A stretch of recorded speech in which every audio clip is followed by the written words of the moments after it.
क्षेत्र तपोवन के नाम से प्रसिद्ध था।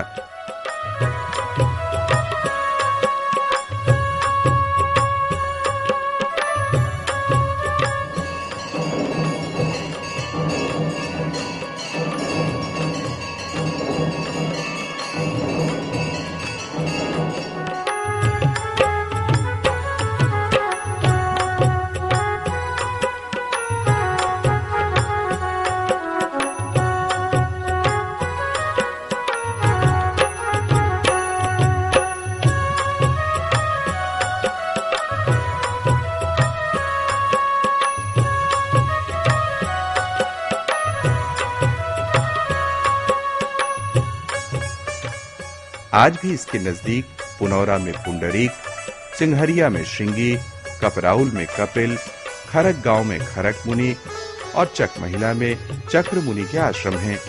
ये सभी आश्रम 10 किलोमीटर के दायरे में हैं। इन आश्रमों के प्रति लोगों में बहुत श्रद्धा है। पूर्वी चंपारण में मोतिहारी से लगभग 20 किलोमीटर दूर सीता कुंड है। माना जाता है श्री राम ने बारात सहित यहाँ विश्राम किया था।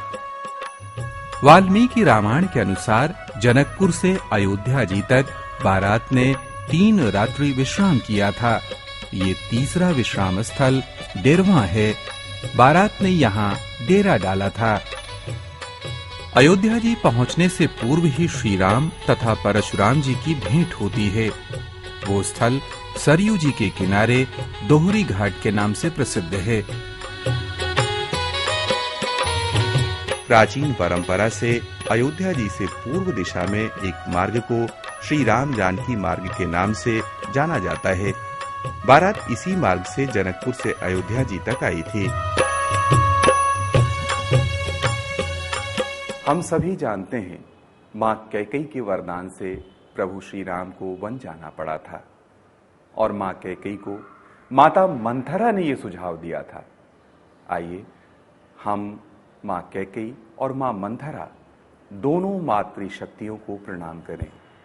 इन्हीं दोनों की प्रेरणा पाकर श्री राम मानवता के उद्धार के लिए वन गए और श्री राम का रामत्व प्रकट हुआ।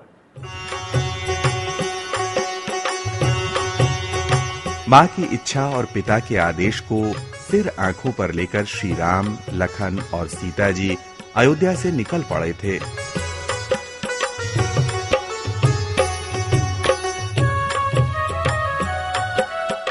तमसा नदी के तट पर उन्होंने वनवास की पहली रात बिताई थी। तमसा नदी वर्तमान काल में मंडाह तथा मंडार नाम से जानी जाती है।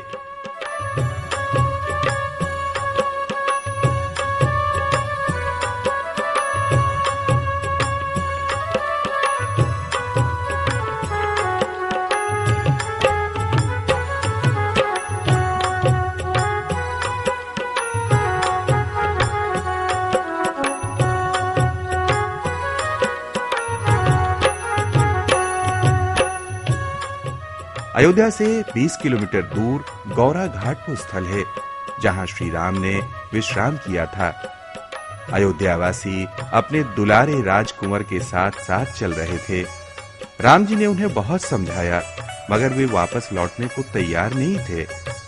रात्रि विश्राम के बाद अगले दिन श्री राम मुंह अंधेरे बड़े सवेरे निकल पड़े। संग चलने वाले अयोध्या नगरी के वासी उस समय सोए हुए थे। श्री राम के आदेश पर सारथी सुमंत जी ने रथ को कुछ इस तरह चलाया कि उस स्थान पर रथ के पहियों से बनी हुई लीक आपस में मिल गई। लीक के निशानों को देखकर कुछ पता नहीं चलता था कि राम जी किधर गए होंगे। सुबह नींद खुलने पर अयोध्यावासी राम जी की खोज में यहाँ तक पहुंचे और भ्रम में पड़ गए। ये स्थान आज पूर्वा चकिया के नाम से जाना जाता है। लोग और आगे बढ़े मगर फिर भी कुछ पता नहीं चला। सभी अयोध्यावासी दुख से रोने लगे। टाह डी है वो स्थान जहां त्रेता काल में ये घटना घटी थी। इसी स्मृति में यहाँ सीता राम जी, लखन जी का एक मंदिर बना हुआ है। आज भी अनेक संत यहाँ तप करते हैं। आइए प्रणाम करें इन तपोनिधि वयोवृद्ध संत को। तीनों वनवासी रास्ते में सूरज कुंड, वेदश्रुति अर्थात विसूही नदी, गोमती, संदिका अर्थात सई नदी,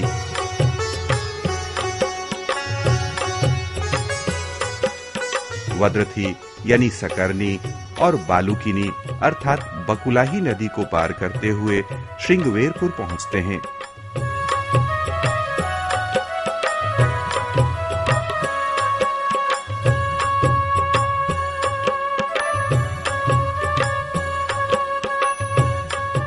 श्रृंगवेरपुर कभी निषाद राज गुह की राजधानी थी।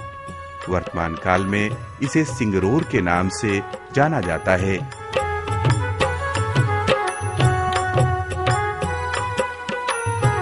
इलाहाबाद से लगभग 20 किलोमीटर दूर गंगा जी के तट पर सिंगरौर गांव में निषाद राज के वंशज आज भी रहते हैं।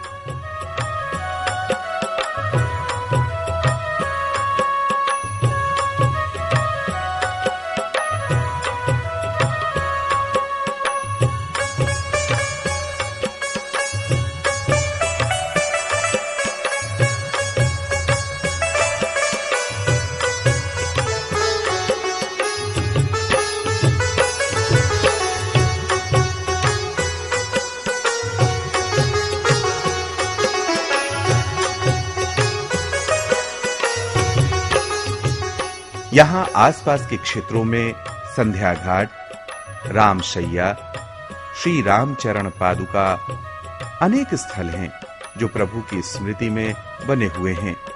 प्रभु की स्मृति आज भी लोगों के मन में यथावत बनी हुई है।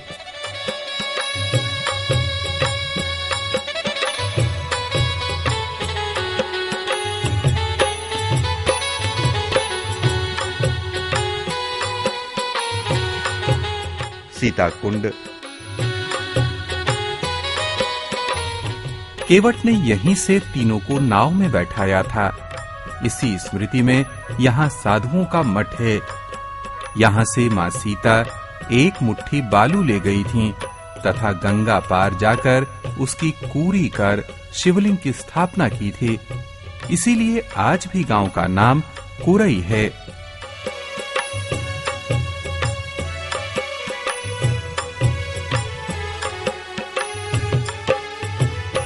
तीनों ने यहाँ एक वृक्ष के नीचे रात्रि विश्राम किया था। जोईटा का अर्थ है तालाब। आज भी एक विशाल तालाब यहाँ है।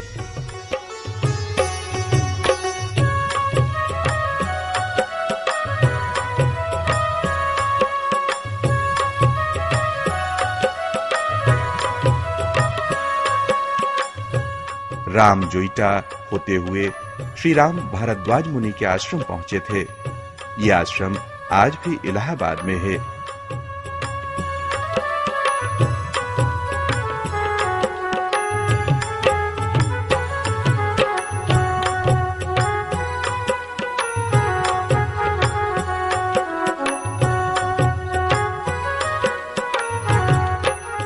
प्राचीन काल में मां गंगा की धारा यहां से होकर बहती थी। श्री राम यहीं पर भरद्वाज मुनि से मिले थे।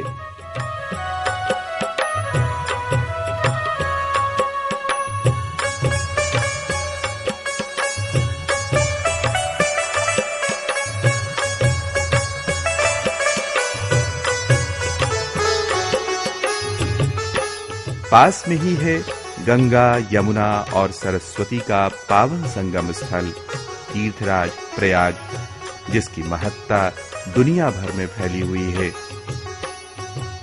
श्री राम ने स्वयं अपने श्रीमुख से त्रिवेणी की प्रशंसा की है। मां गंगा और यमुना जगत के पाप हरने वाली हैं। किनारे श्रद्धालुओं की झोपड़ी है। यहाँ का कुंभ प्रमुख माना जाता है। विहार करते जल पक्षी बहुत मनभावन लगते हैं।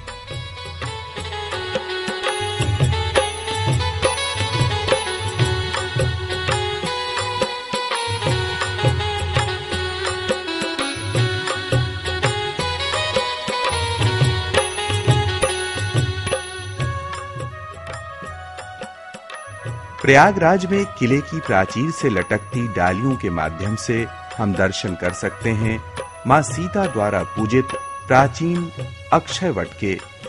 पवित्र अक्षय वट के पत्तों का आकार सामान्य वट वृक्ष से कहीं बड़ा होता है। ये सूखने पर भी हरे रहते हैं। पतझड़ में भी ये पावन वट वृक्ष हरे भरे नजर आते हैं।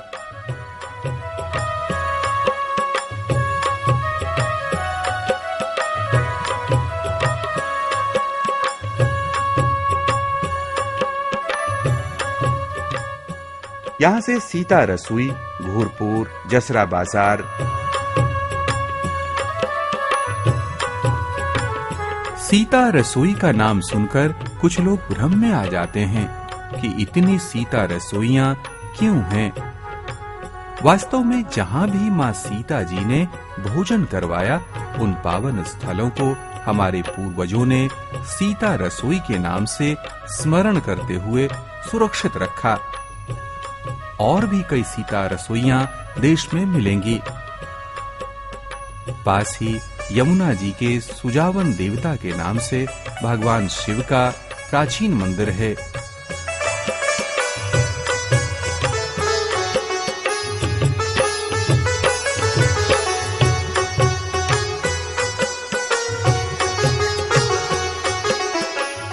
यमुना घाट सिमरी होते हुए श्री राम ऋषियन पहुंचते हैं।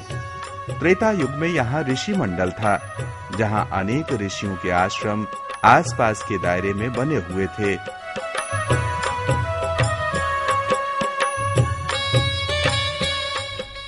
रामायण में अनेक स्थलों पर ऋषि मंडलों की चर्चा आई है। ये ऋषियन का ही अपभ्रंश है।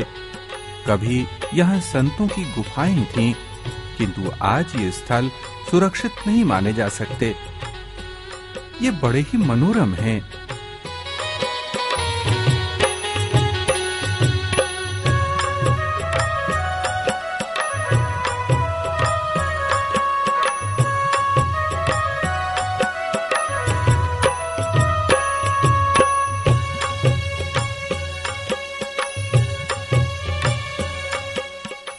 ऋषियन से आगे सीता रसोई,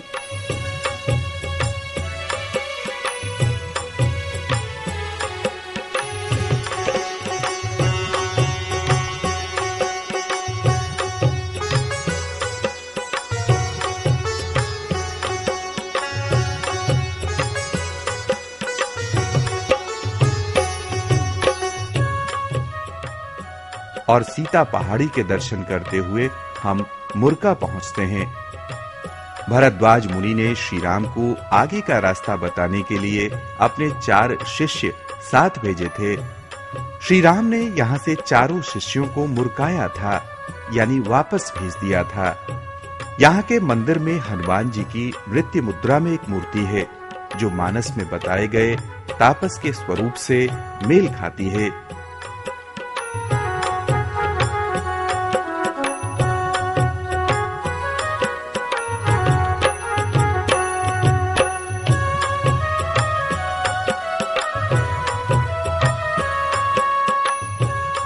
श्री राम के वनगमन के कुछ ही दिन के बाद दशरथ जी का स्वर्गवास हो गया था। श्री राम तो पार ब्रह्म परमेश्वर हैं। उन्हें इसका आभास हो गया और उन्होंने सीता जी तथा लक्ष्मण जी से बचकर दशरथ जी का श्राद्ध किया था।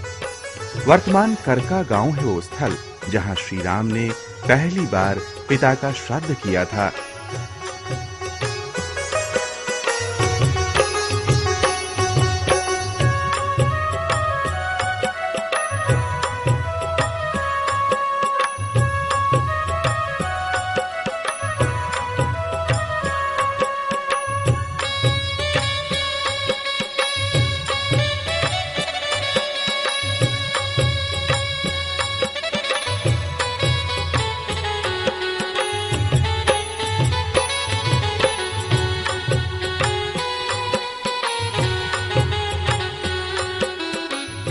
कुमार द्वय में दोनों राजकुमारों ने स्नान किया था।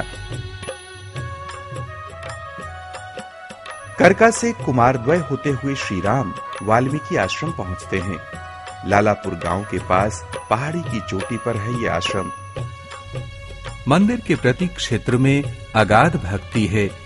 भक्तजन अपने निवास से यहाँ तक इसी प्रकार प्रणाम करते हुए पहुँचते हैं।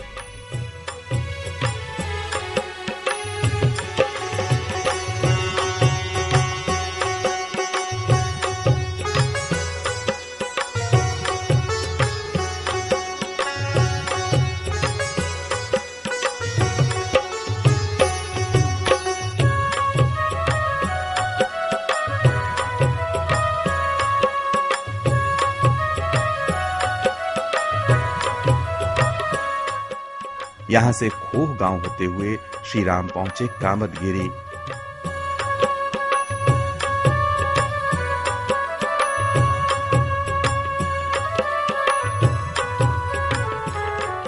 भक्त कामदगिरी को श्री राम का प्रत्यक्ष शरीर मानते हैं। हजारों श्रद्धालु रोज इसकी परिक्रमा करते हैं। श्री राम यहाँ लंबी अवधि तक रहे थे। चित्रकूट में श्री राम के वनवास से जुड़े अनेकों स्थल हैं। भगवान का सबसे ज्यादा दरस परस इसी स्थान को मिला है। मानो कामदगिरी के कण कण में प्रभु का स्पर्श समाया हुआ है। पग पग पर ये स्मृति स्थल मंदिरों के रूप में आज भी हमारे सामने हैं।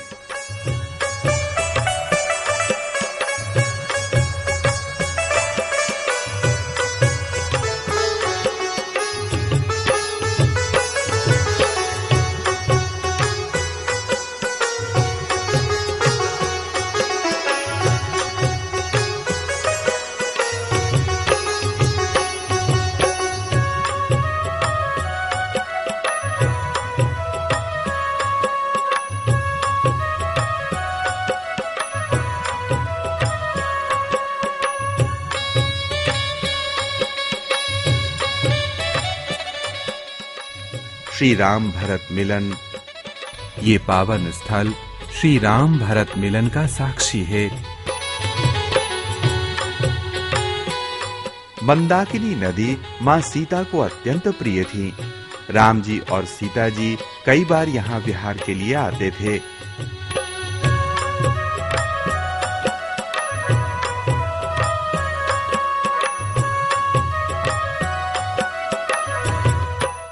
आज भी चित्रकूट में अनेक सिद्धजन तपस्या कर रहे हैं।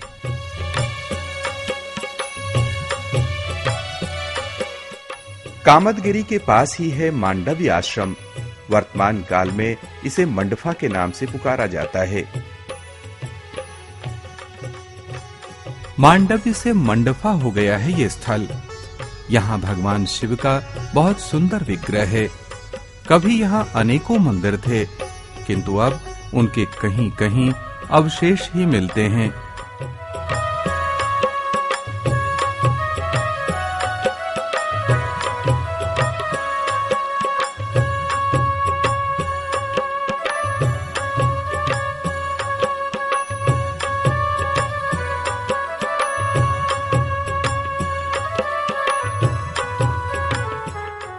अब दर्शन कीजिए भरत कूप के। भरत जी श्री राम के राज्याभिषेक के लिए अपने साथ सभी तीर्थों का जल लेकर आए थे। अत्रि मुनि के परामर्श से ये जल भरत कूप में स्थापित किया गया था।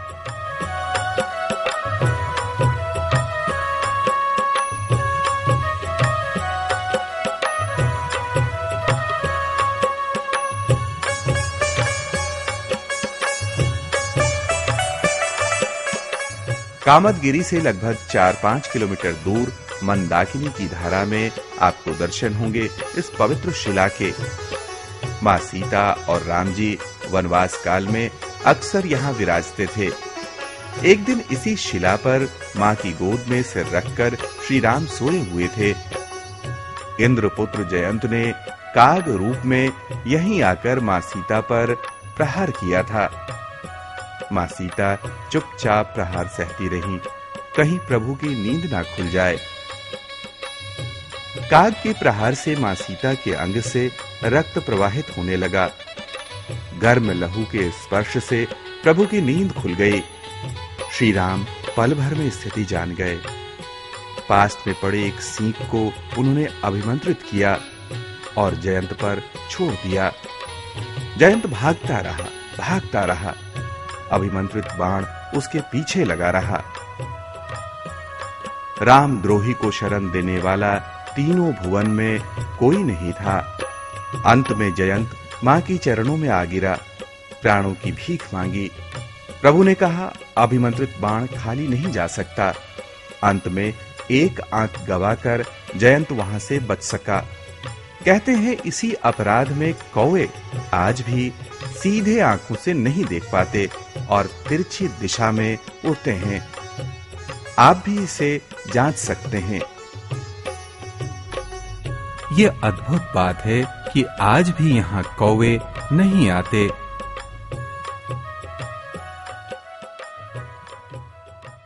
रामचरितमानस में एक प्रसंग आता है जब जयंत ने श्री राम के बल की थाह लेने के लिए मां सीता पर चंचू प्रहार किया, और वो स्थल है फटिकशिला।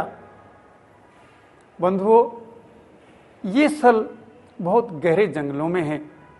इन पर जाना अत्यंत कठिन है, बहुत समय लगता है और बहुत व्यय साध्य भी है। आप लोग भाग्यशाली हैं कि इस धारावाहिक के माध्यम से, इस सीडी के माध्यम से आप इन स्थलों के दर्शन कर सकते हैं। बड़े भाग्यवान हैं आप कि प्रभु की पावन लीला से जुड़ी फटिक शिला के दर्शन आज आपको घर बैठे हो रहे हैं।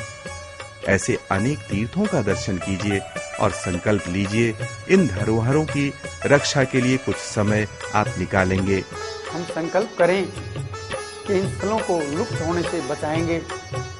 एक एक स्थल को हम अपने प्राणपण देकर भी बचाएंगे और आने वाली पीढ़ी को अपनी सांस्कृतिक धरोहर सौंप देंगे।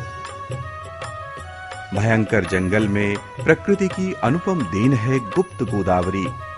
मां सीता यहाँ स्नान करती थी।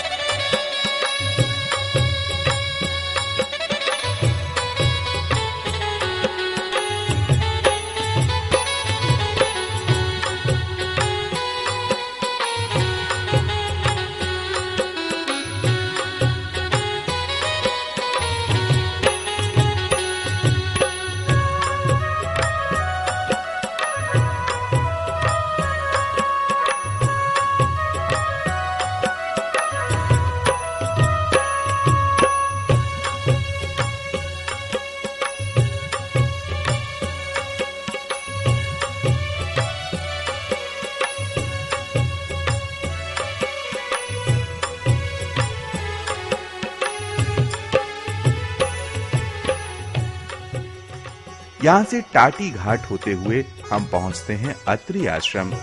यहाँ श्री राम माँ सीता की भेंट अत्रि मुनि और सती माँ अनसुईया से हुई थी। सती माँ ने यहीं माँ सीता को दिव्य वस्त्र दिए थे जो कभी मैले नहीं होते थे। माँ अनसुईया की तपस्या से यहाँ गंगा 100 धाराओं में प्रकट हुई थी। आप भी दर्शन कीजिए।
ये भयंकर तथा डरावना मार्ग अमरावती को जाता है।